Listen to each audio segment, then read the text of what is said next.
بسم اللہ الرحمن الرحیم۔ سورہ کوثر کی فضیلت۔ محترم ناظرین، سورہ کوثر قرآن مجید کی سب سے مختصر مگر انتہائی عظیم اور بابرکت صورت ہے۔ یہ مکی صورت ہے اور اس میں صرف 3 آیات ہیں، لیکن اس کے اندر اللہ تعالیٰ نے اپنے حبیب صلی اللہ علیہ وسلم کے لیے بے شمار خوشخبریاں، انعامات اور امت کے لیے عظیم سبق سمو دیے ہیں۔ سورہ کوثر کی فضیلت نمبر 1۔ کوثر ایک عظیم نعمت ہے۔ اللہ تعالیٰ نے نبی کریم صلی اللہ علیہ وسلم کو الکوثر عطا فرمایا۔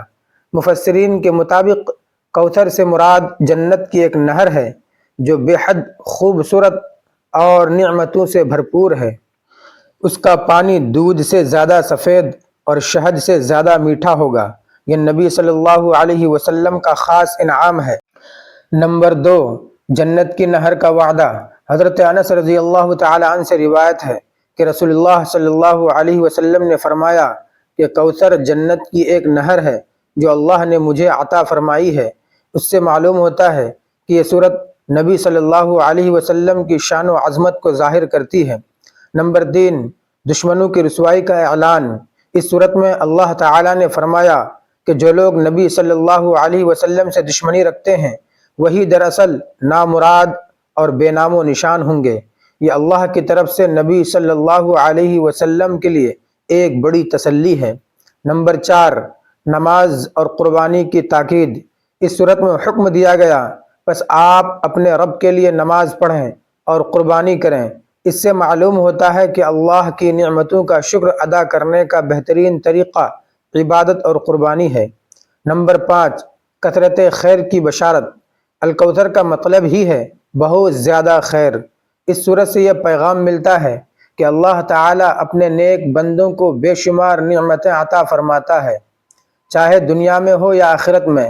نمبر 6، مختصر مگر جامع صورت۔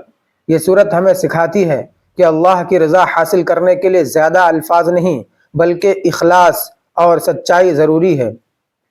روحانی فوائد۔ سورہ کوثر پڑھنے سے دل کو سکون ملتا ہے۔ یہ اللہ کی نعمتوں پر شکر ادا کرنے کی یاد دہانی ہے۔ اس کی تلاوت سے محبت رسول صلی اللہ علیہ وسلم میں اضافہ ہوتا ہے۔ مشکلات اور پریشانیوں میں امید اور حوصلہ ملتا ہے۔ سورہ کوثر ایک چھوٹی سی صورت ہے مگر اس کے اندر اللہ تعالیٰ کی بے شمار رحمتیں، بشارت اور حکمتیں پوشیدہ ہیں۔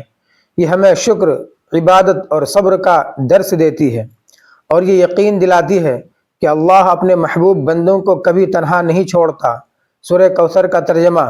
بے شک ہم نے آپ کو خیر کثیر عطا فرمائی ہے، سو آپ اپنے پروردگار کی نماز پڑھیے اور قربانی کیجیے۔ بالیقین آپ کا دشمن ہی بے نام و نشان ہے۔ انا اعطیناک الکوثر۔ بے شک ہم نے آپ کو خیر کثیر عطا فرمائی ہے۔ اس صورت میں اللہ سبحانہ و تعالی نبی کریم صلی اللہ علیہ وسلم کو خطاب کر کے ارشاد فرماتے ہیں کہ بے شک ہم نے آپ کو کوثر یعنی خیر کثیر عطا فرمائی ہے۔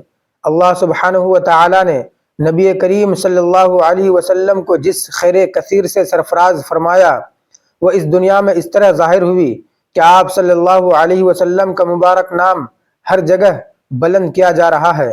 آپ کے دین کی مسلسل ترقی ہو رہی ہے اور دن بدن اسلام مضبوطی کے ساتھ پھیل رہا ہے۔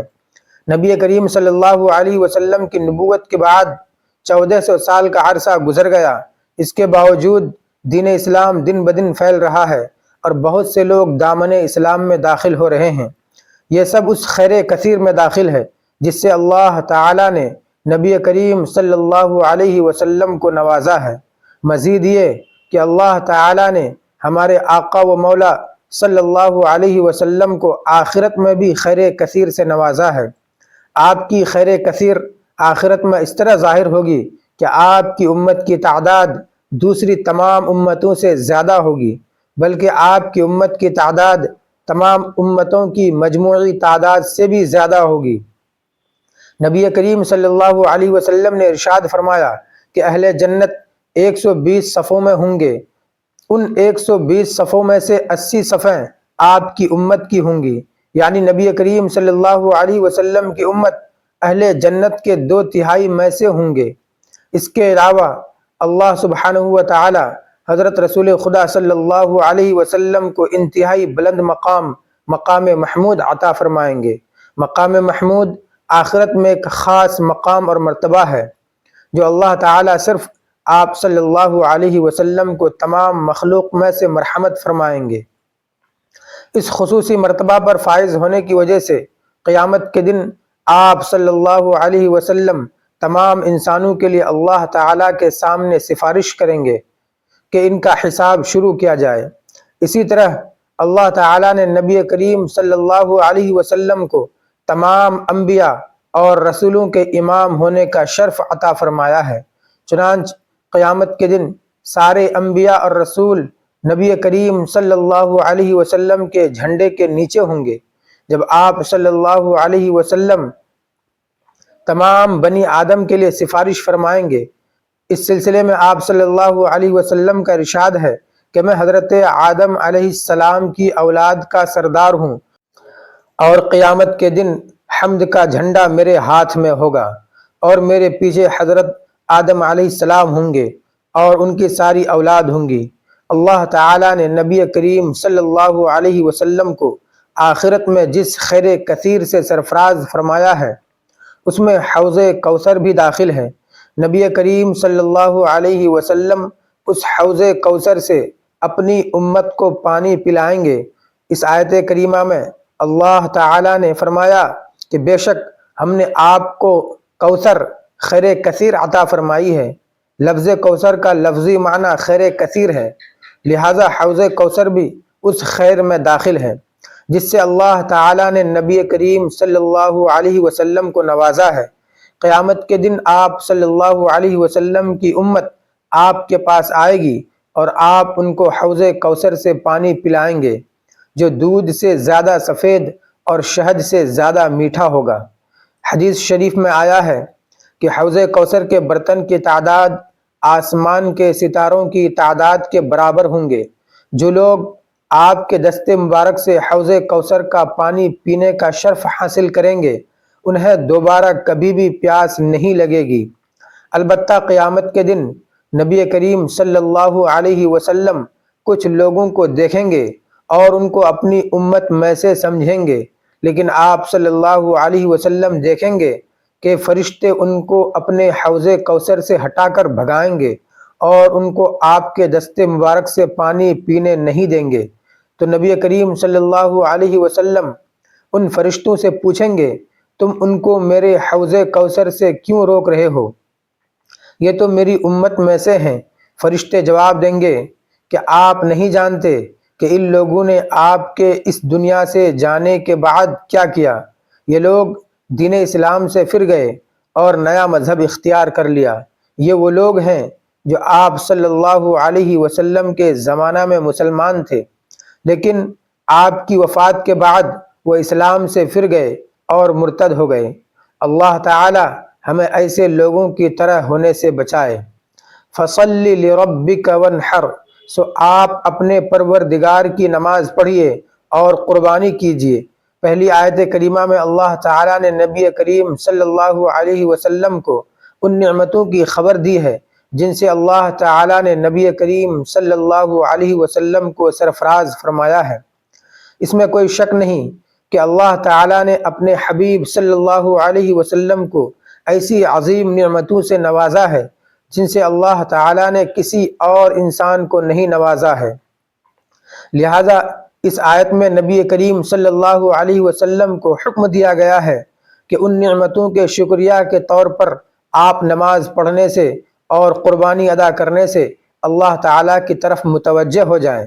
جب نبی کریم صلی اللہ علیہ وسلم کو ان عظیم نعمتوں سے نوازا گیا ہے تو ہم بھی ان نعمتوں کی خیر و برکات سے مستفید ہوں گے آپ کی امت میں ہونے کی وجہ سے، کیونکہ نبی کی خیر و برکت ان کی امت کے اوپر بھی جاری ہوتی ہے۔ لہذا ہمیں بھی چاہیے کہ ہم اللہ تعالیٰ کا شکریہ ادا کریں اور ہم بھی نماز پڑھیں اور قربانی ادا کریں۔ قربانی کی ایک صورت ہم جانتے ہیں، وہ یہ ہے کہ ہم اللہ تعالیٰ کی رضا کے لیے قربانی جانور ذبح کریں، لیکن اس کے علاوہ قربانی کی اور بھی شکلیں اور صورتیں ہیں جن کا تعلق ہماری جان اور مال وغیرہ سے ہے، لہذا ہمیں چاہیے کہ ہم ان چیزوں کو یعنی مال و جان کو بھی اللہ تعالیٰ کے دین کے لیے قربان کریں۔ قربانی کی یہ دوسری صورتیں جو جان و مال کے متعلق ہیں وہ ان محنتوں اور کوششوں میں داخل ہیں جن کا کرنا ہر امتی کے لیے ضروری ہے تاکہ اس کو اللہ تعالیٰ کی رضا حاصل ہو سکے۔ ان شانئک هو الابتر، بالیقین آپ کا دشمن ہی بے نام و نشان ہے۔ اس آیت کریمہ میں لفظ ابتر آیا ہے۔ ابتر سے مراد وہ آدمی ہے جس کی نسل اور نسب منقطع ہو گئی ہے۔ جب نبی کریم صلی اللہ علیہ وسلم کے صاحبزادے قاسم اور ابراہیم رضی اللہ تعالی عنہما کا بچپن ہی میں انتقال ہو گیا تو کفار مکہ آپ کو ابتر کہہ کر طعنہ دینے لگے اور یہ کہنے لگے کہ اس آدمی کی بات چھوڑو، اس کے بارے میں ہمیں کچھ فکر ہونے کی ضرورت نہیں ہے، کیونکہ وہ مقتول نسل ہے۔ جس طرح اس کی اولاد ختم ہو گئی، اس کا مشن بھی ختم ہو جائے گا اور اس کے انتقال کے بعد اس کا کوئی نام لینے والا بھی نہیں رہے گا، کیونکہ عام طور پر انسان کا مشن اس کی اولاد ذکور آگے لے جاتے ہیں، تو جب اس کی اولاد ذکور نہیں ہے تو اس کا مشن ختم ہو جائے گا۔ لہذا مذکورہ آیت میں اللہ تعالیٰ نے نبی کریم صلی اللہ علیہ وسلم کو تسلی دی ہے اور فرمایا کہ بالیقین آپ کا دشمن ہی بے نام و نشان ہے، یعنی آپ ہرگز مقتول نسل نہیں ہوں گے۔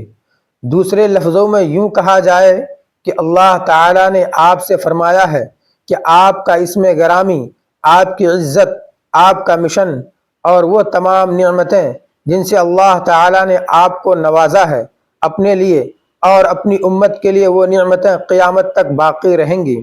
چنانچہ نبی کریم صلی اللہ علیہ وسلم کے اس دنیا میں آنے کے بعد پچھلے تمام نبیوں کی شریعتیں اور ان کی کتابیں منسوخ ہو چکی ہیں اور صرف نبی کریم صلی اللہ علیہ وسلم کی شریعت اور کتاب قیامت تک باقی رہیں گی۔ خلاصہ بات یہ ہے کہ اس آیت کریمہ میں اللہ سبحانہ و تعالی نے اپنے حبیب صلی اللہ علیہ وسلم کو اس بات کا اطمینان دلایا ہے کہ آپ کا دشمن عاص بن وائل یا کعب بن اشرف یا جس نے بھی آپ کے خلاف بات کی وہ سب نیست و نابود ہوں گے اور ان سب کے نام و نشانات ختم ہو جائیں گے، آئندہ ان کا کوئی نام لینے والا بھی نہیں رہے گا۔ چنانچہ اگر قرآن کریم کی ان آیتوں کی تفسیر یا نبی کریم صلی اللہ علیہ وسلم کی سیرت بیان نہ کی جاتی تو کوئی ان لوگوں کے نام سے واقف نہیں ہوتا۔ اس کے برعکس آپ صلی اللہ علیہ وسلم کی اولاد کا سلسلہ حضرت فاطمہ رضی اللہ تعالی عنہا سے چلا اور آج تک جاری ہے اور قیامت تک جاری رہے گا انشاءاللہ۔ چنانچہ قیامت سے پہلے حضرت امام مہدی کا ظہور ہوگا اور وہ مسلمانوں کی قیادت فرمائیں گے، وہ بھی حضرت فاطمہ رضی اللہ تعالی عنہا کی اولاد میں سے ہوں گے۔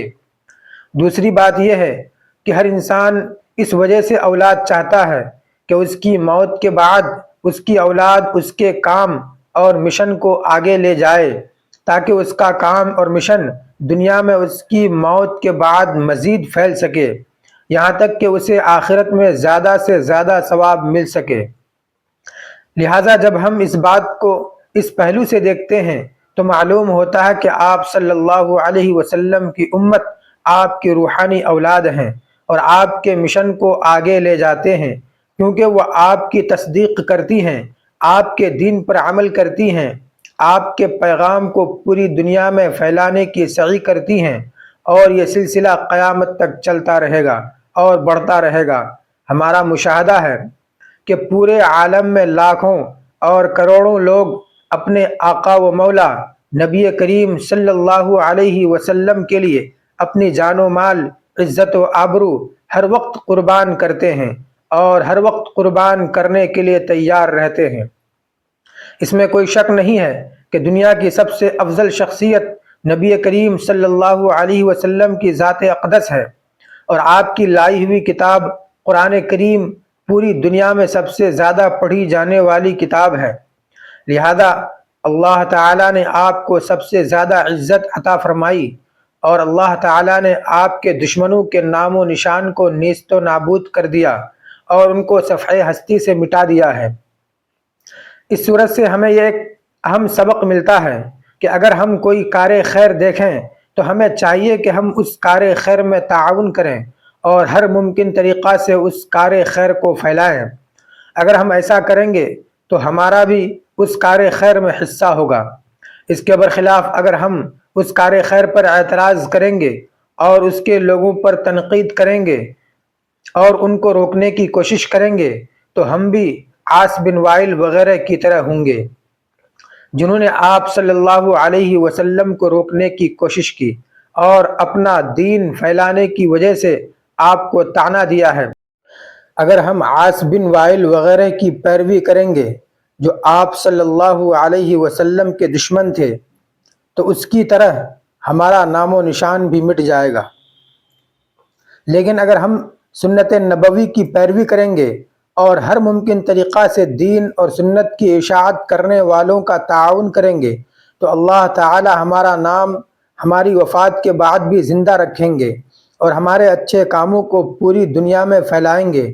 اللہ تعالی ہم سب کو اپنی مرضیات پر چلائے۔ سورہ کوثر قرآن پاک کی سب سے چھوٹی مگر فضیلت میں عظیم صورت ہے جو نبی کریم صلی اللہ علیہ وسلم کی شان محبوبیت، آپ کو خیر کثیر، بے انتہا بھلائی اور حوض کوثر ملنے اور دشمنوں کے نامراد ہونے کی گواہی دیتی ہے۔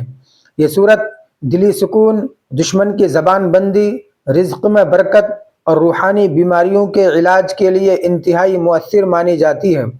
سورہ کوثر کی فضیلت و برکات، خیر کثیر کی بشارت، اس میں اللہ تعالیٰ نے نبی کریم صلی اللہ علیہ وسلم کو بے شمار نعمتیں، حوض کوثر اور جنت کی نہر عطا کرنے کا وعدہ فرمایا ہے۔ دشمن کی ذلت جو آپ صلی اللہ علیہ وسلم کی شان میں گستاخی کرے وہ خود خیر سے محروم اور لاوارث ابتر ہو جاتا ہے۔ اس صورت کو پڑھنے سے رنج و غم دور ہوتے ہیں، دلی خوشی حاصل ہوتی ہے اور گھریلو زندگی میں برکت اور میاں بیوی میں محبت بڑھتی ہے۔ رزق و برکت کا وظیفہ، کثرت سے پڑھنے سے رزق میں برکت ہوتی ہے۔ 129 بار پڑھ کر برکت والی تھیلی پر دم کرنے سے پیسوں کی کمی دور ہونے کا تجربہ کیا گیا ہے۔ اگر کوئی دشمن زبان دراز ہو تو اسے پڑھ کر دم کرنے سے دشمنی ختم یا زبان بندی ہو جاتی ہے۔ یہ صورت 10 الفاظ اور 3 آیتوں پر مشتمل ہے جس میں 10 ہی حروف کا استعمال ایک معجزہ ہے۔ پانی پر یا پل پر سے گزرو تو کثرت سے سورہ کوثر کا ورد کیا کرو، تمہاری نظر جتنے پانی پر پڑے گی اس کا ایک ایک قطرہ تمہارے لیے مغفرت بن جائے گا۔ حضرت سہل رضی اللہ تعالی عنہ سے روایت ہے کہ نبی کریم صلی اللہ علیہ وسلم نے فرمایا، میں حوض پر تمہارا میزبان ہوں گا، جو اس حوض پر آئے گا وہ پیے گا اور جو ایک بار پی لے وہ کبھی پیاسا نہیں رہے گا، اور میرے حوض پر کچھ ایسے لوگ میرے پاس آئیں گے جن کو میں پہچانتا ہوں گا اور وہ مجھے پہچانتے ہوں گے، پھر میرے اور ان کے درمیان رکاوٹ حائل کر دی جائے گی۔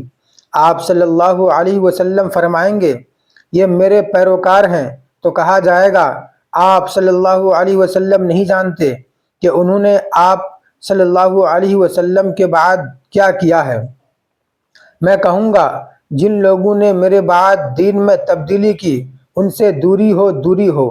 حضرت عقبہ بن عامر رضی اللہ تعالی عنہ سے روایت ہے، رسول کریم صلی اللہ علیہ وسلم نے شہدائے احد پر نماز جنازہ پڑھی، پھر آپ صلی اللہ علیہ وسلم نے منبر پر آ کر فرمایا، میں حوض کوثر پر تمہارا منتظر ہوں گا، اور حوض کوثر کی چوڑائی اتنی ہے جتنا کہ اعلیٰ کے مقام سے جحفہ کے مقام تک فاصلہ ہے۔ مجھے تم سے اس بات کا ڈر نہیں ہے کہ تم میرے بعد مشرک بن جاؤ گے، لیکن مجھے تم سے اس بات کا ڈر ہے کہ تم لوگ دنیا کے لالچ میں آپس میں حسد کرنے لگ جاؤ گے اور آپس میں خون ریزی کرنے لگ جاؤ گے، جس کے نتیجے میں تم ہلاک ہو جاؤ گے جس طرح کہ تم سے پہلے لوگ ہلاک ہوئے۔ حضرت انس بن مالک رضی اللہ تعالی عنہ بیان کرتے ہیں کہ رسول اللہ صلی اللہ علیہ وسلم کو ہلکی سی نیند آئی، پھر آپ صلی اللہ علیہ وسلم نے مسکراتے ہوئے سر مبارک اٹھایا تو یا تو آپ نے ان صحابہ کو بتایا یا پھر انہوں نے عرض کی اے اللہ کے رسول صلی اللہ علیہ وسلم آپ کیوں مسکرائے؟ بس آپ صلی اللہ علیہ وسلم نے فرمایا مجھ پر ابھی ابھی ایک سورت نازل ہوئی ہے۔ پھر آپ صلی اللہ علیہ وسلم نے سورہ کوثر کی تلاوت فرمائی۔ ترجمہ: ہم نے آپ کو کوثر عطا کی، پس اپنے رب کے لیے نماز پڑھیں اور قربانی کریں، بے شک آپ کے دشمن ہی بے نام ہوں گے۔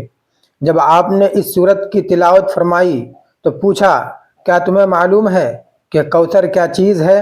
انہوں نے عرض کی اللہ اور اس کے رسول بہتر جانتے ہیں۔ آپ نے فرمایا وہ ایک نہر ہے جس کا میرے رب نے مجھ سے جنت میں دینے کا وعدہ کیا ہے، اس پر بہت زیادہ بہتری ہے، اس پر ایک حوض ہے، قیامت کے روز میری امت وہاں آئے گی، اس کے برتنوں کی تعداد ستاروں کے برابر ہے۔ حضرت انس بن مالک رضی اللہ عنہ بیان کرتے ہیں جب اللہ کے نبی صلی اللہ علیہ وسلم کو معراج کے دوران جنت کی سیر کرائی گئی تو آپ کو ایک نہر پیش کی گئی جس کے کنارے خولدار یاقوت کے تھے۔ آپ کے ساتھ جو فرشتہ تھا اس نے اپنا ہاتھ اس نہر میں مارا تو وہاں سے کستوری نکالی جو اس کا گارا تھا، تو محمد صلی اللہ علیہ وسلم نے اپنے ساتھ والے فرشتے سے فرمایا یہ کیا ہے؟ اس نے کہا یہ کوثر ہے جو اللہ تعالیٰ نے آپ صلی اللہ علیہ وسلم کو عطا فرمائی ہے۔ حضرت انس رضی اللہ تعالیٰ عنہ روایت کرتے ہیں کہ رسول کریم صلی اللہ علیہ وسلم سے حوض کوثر کے بارے میں پوچھا گیا۔ آپ صلی اللہ علیہ وسلم نے فرمایا وہ جنت کی ایک نہر ہے جو اللہ تعالیٰ نے مجھے عطا فرمائی ہے، اس کا پانی دودھ سے زیادہ سفید اور شہد سے زیادہ میٹھا ہے، اس میں ایسے پرندے ہیں جن کی گردنیں اونٹوں کی گردنوں کی طرح ہیں۔ حضرت عمر رضی اللہ تعالی عنہ نے پوچھا بلا شبہ وہ پرندے تو بہت عمدہ ہوں گے؟ رسول اکرم صلی اللہ علیہ وسلم نے فرمایا ان کو کھانے والے ان سے بھی زیادہ عمدہ ہوں گے۔ حضرت انس بن مالک رضی اللہ تعالی عنہ روایت کرتے ہیں کہ نبی کریم صلی اللہ علیہ وسلم نے ارشاد فرمایا جنت میں چلنے کے دوران میرا گزر ایک نہر پر ہوا، اس کے دونوں جانب کھوکھلے موتیوں سے تیار کیے ہوئے گنبد بنے ہوئے تھے۔ میں نے جبرائیل علیہ السلام سے پوچھا یہ کیا ہے؟ جبرائیل علیہ السلام نے کہا یہ نہر کوثر ہے جو آپ کے رب نے آپ کو عطا فرمائی ہے۔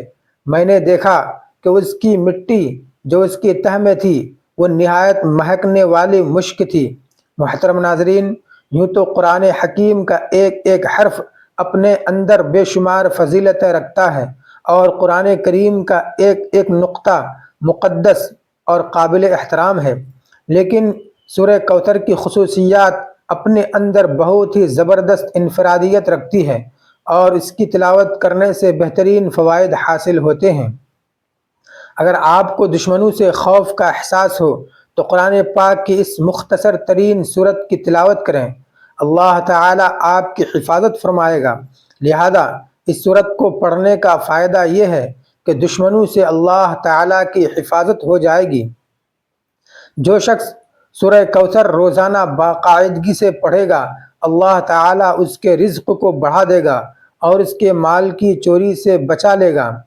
سورہ کوثر سے زندگی محفوظ رہتی ہے۔ شادی کے لیے سورہ کوثر کی تلاوت کرنے سے خیالات کو متاثر کرنے والی برکات پیدا ہوتی ہیں۔ محبت کی شادی میں بھی سورہ کوثر فائدہ مند ثابت ہوگی۔ محترم ناظرین، جسم میں کسی بھی جگہ درد کی شکایت ہو تو روغن زیتون پر 41 مرتبہ سورہ کوثر پڑھ کر دم کر دیں۔ اول و آخر 11 مرتبہ کوئی سا بھی درود شریف پڑھیں، پھر اس تیل کو روزانہ درد کی جگہ پر لگائیں اور ہلکی ہلکی مالش کریں۔ انشاءاللہ 1 ماہ کے اندر درد ٹھیک ہو جائے گا۔ جو میاں بیوی ایک دوسرے سے جھگڑتے ہوں ان کو سورہ کوثر ایک بار پڑھ کر کسی میٹھی چیز پر دم کر کے دونوں کو کھلا دیں، انشاءاللہ دونوں میں محبت پیدا ہوگی۔ اگر لڑائیاں زیادہ ہوتی ہوں تو اس عمل کو 1 ماہ میں 4 مرتبہ ضرور کیجیے گا۔ رزق کی فراوانی کے لیے اگر کوئی شخص رزق کی تنگی محسوس کرتا ہو تو اس کو چاہیے کہ نماز تہجد کے وقت تہجد سے فارغ ہونے کے بعد 41 مرتبہ سورہ کوثر کی تلاوت کرے اور اول و آخر 11 مرتبہ کوئی سا بھی درود شریف پڑھ لے۔ اس عمل کو 40 دن تک جاری رکھے، انشاءاللہ رزق میں خوب اضافہ ہوگا اور آمدنی میں خوب خیر و برکت ہوگی۔ اولاد نرینہ کے حصول کے لیے عورت جب حیض سے پاک ہو جاتی ہے تو اس کے اگلے دن کے بعد دونوں میاں بیوی روزہ رکھیں اور افطار سے پہلے 7 مرتبہ سورہ کوثر پڑھ کر دودھ پر دم کر دیں، پھر اس دودھ سے دونوں میاں بیوی افطار کریں اور رات کو دونوں میاں بیوی ہم بستری کریں۔ انشاءاللہ حمل قرار پائے گا اور لڑکا پیدا ہوگا۔ اگر کوئی شخص مقروض ہو اور قرض کی ادائیگی کی کوئی سبیل نہ ہو تو اس کو چاہیے کہ سورہ کوثر کی تلاوت روزانہ 40 مرتبہ کرے، اول و آخر 40 مرتبہ درود شریف پڑھے۔ سب ہی پڑھ سکتے ہیں۔ اس عمل کو لگاتار 40 دن تک کریں، انشاءاللہ قرض سے نجات مل جائے گی اور غیب سے قرض کی ادائیگی کے اسباب پیدا ہو جائیں گے۔ امتحان میں کامیابی حاصل کرنے کے لیے اگر کوئی طالب علم یہ چاہتا ہے کہ وہ امتحان میں اعلیٰ نمبروں سے پاس ہو تو اس کو چاہیے کہ 3 مرتبہ سورہ کوثر کی تلاوت کرے، اول و آخر 3 مرتبہ درود شریف کوئی سا بھی پڑھ سکتے ہیں اور امتحان میں کامیابی کی دعا کریں، انشاءاللہ امتحان میں اعلیٰ نمبروں سے پاس ہو جائیں گے۔ حاسدوں کے حسد سے بچنے کے لیے اگر کوئی شخص حاسدوں کے حسد سے پریشان ہو اور اس کی ہائے ہائے سے کاموں کی رکاوٹیں پیدا ہو رہی ہوں تو اس کو چاہیے کہ نماز فجر کی سنتوں اور فرض کے درمیان سورہ کوثر 1 بار پڑھے، اول و آخر 7 مرتبہ کوئی سا بھی درود شریف پڑھے اور حاسدوں کے حسد سے بچنے کی دعا کرے۔ اس عمل کو 21 روز تک جاری رکھے، انشاءاللہ حاسدوں کے حسد سے نجات مل جائے گی۔ مراد پوری ہونے کے لیے اگر کسی شخص کی کوئی خاص مراد ہو جو پوری نہ ہو رہی ہو تو اس کو چاہیے مغرب کی نماز کے بعد 7 مرتبہ سورہ کوثر پڑھے، اول و آخر 7 مرتبہ درود شریف پڑھے، پھر سجدے میں جا کر دعا کرے، انشاءاللہ 7 دن کے اندر اندر مراد پوری ہو جائے گی۔ اس عمل کو 7 دن تک ہی جاری کرنا ہے، یعنی 7 دن تک کرنا ہے۔ قید سے رہائی پانے کے لیے اگر کوئی شخص ناحق گرفتار ہو اور اس کی ضمانت نہ ہو رہی ہو تو اس کو چاہیے کہ پیشی سے 7 دن پہلے یہ عمل کرے۔ ہر فرض نماز کے بعد 11 مرتبہ سورہ کوثر پڑھے، ہر بار سورہ کوثر کی تلاوت کرے کہ اول اور آخر میں 11 مرتبہ کوئی سا بھی درود شریف پڑھے، پھر اپنے ہاتھوں پر دم کر کے دونوں ہاتھوں کو اپنے چہرے پر مل لے اور اپنی رہائی کی دعا کریں، انشاءاللہ رہائی نصیب ہوگی۔ روزمرہ کی زندگی میں ترقی کے لیے سورہ کوثر کی 33 مرتبہ تلاوت کریں، انشاءاللہ آپ کے مسائل حل ہوں گے۔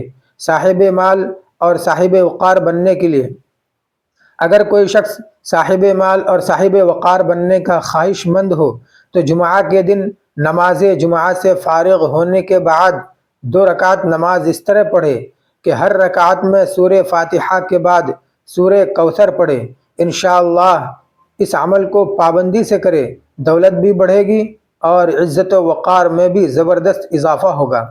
عہدے کی بحالی کے لیے اگر کوئی شخص اپنے عہدے سے معزول ہو گیا ہو تو اس کو چاہیے کہ نماز فجر کے بعد اور نماز عشاء کے بعد 7 مرتبہ سورہ کوثر کی تلاوت کرے، اول و آخر 7 مرتبہ کوئی سا بھی درود شریف پڑھے اور اپنے عہدے کی بحالی کے لیے دعا کریں۔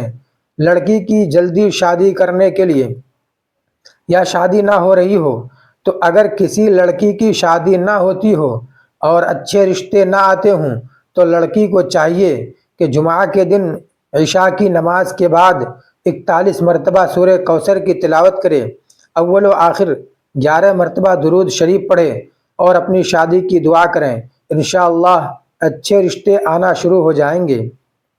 اگر کسی شخص کو کسی خواہش کی ضرورت ہو تو سورہ کوثر کو اس کی حاجت پوری کرنے کے لیے سب سے زیادہ فائدہ مند ہے۔ سورہ کوثر قرآن مجید کی مختصر ترین سورت ہے۔ اس سورت کو مسلمانوں میں خوشی اور تکمیل پیش کرنے کے لیے سمجھا جاتا ہے۔ اللہ تعالیٰ اسی طرح ہر مسلمان کا اپنے بنانے والے کے ساتھ جوڑنا بھی بیان کیا۔ دعا ہے کہ اللہ تعالی میرا سنانا اور آپ کا سننا اپنی بارگاہ الہی میں قبول و منظور فرمائے، آمین ثم آمین۔ تمام دوست احباب کمنٹ میں اللہ تعالیٰ کے 99 ناموں میں سے ایک نام ضرور لکھیں۔ اللہ تعالی ہم سب کا حامی و ناصر ہو، آمین۔ جزاک اللہ، خدا حافظ۔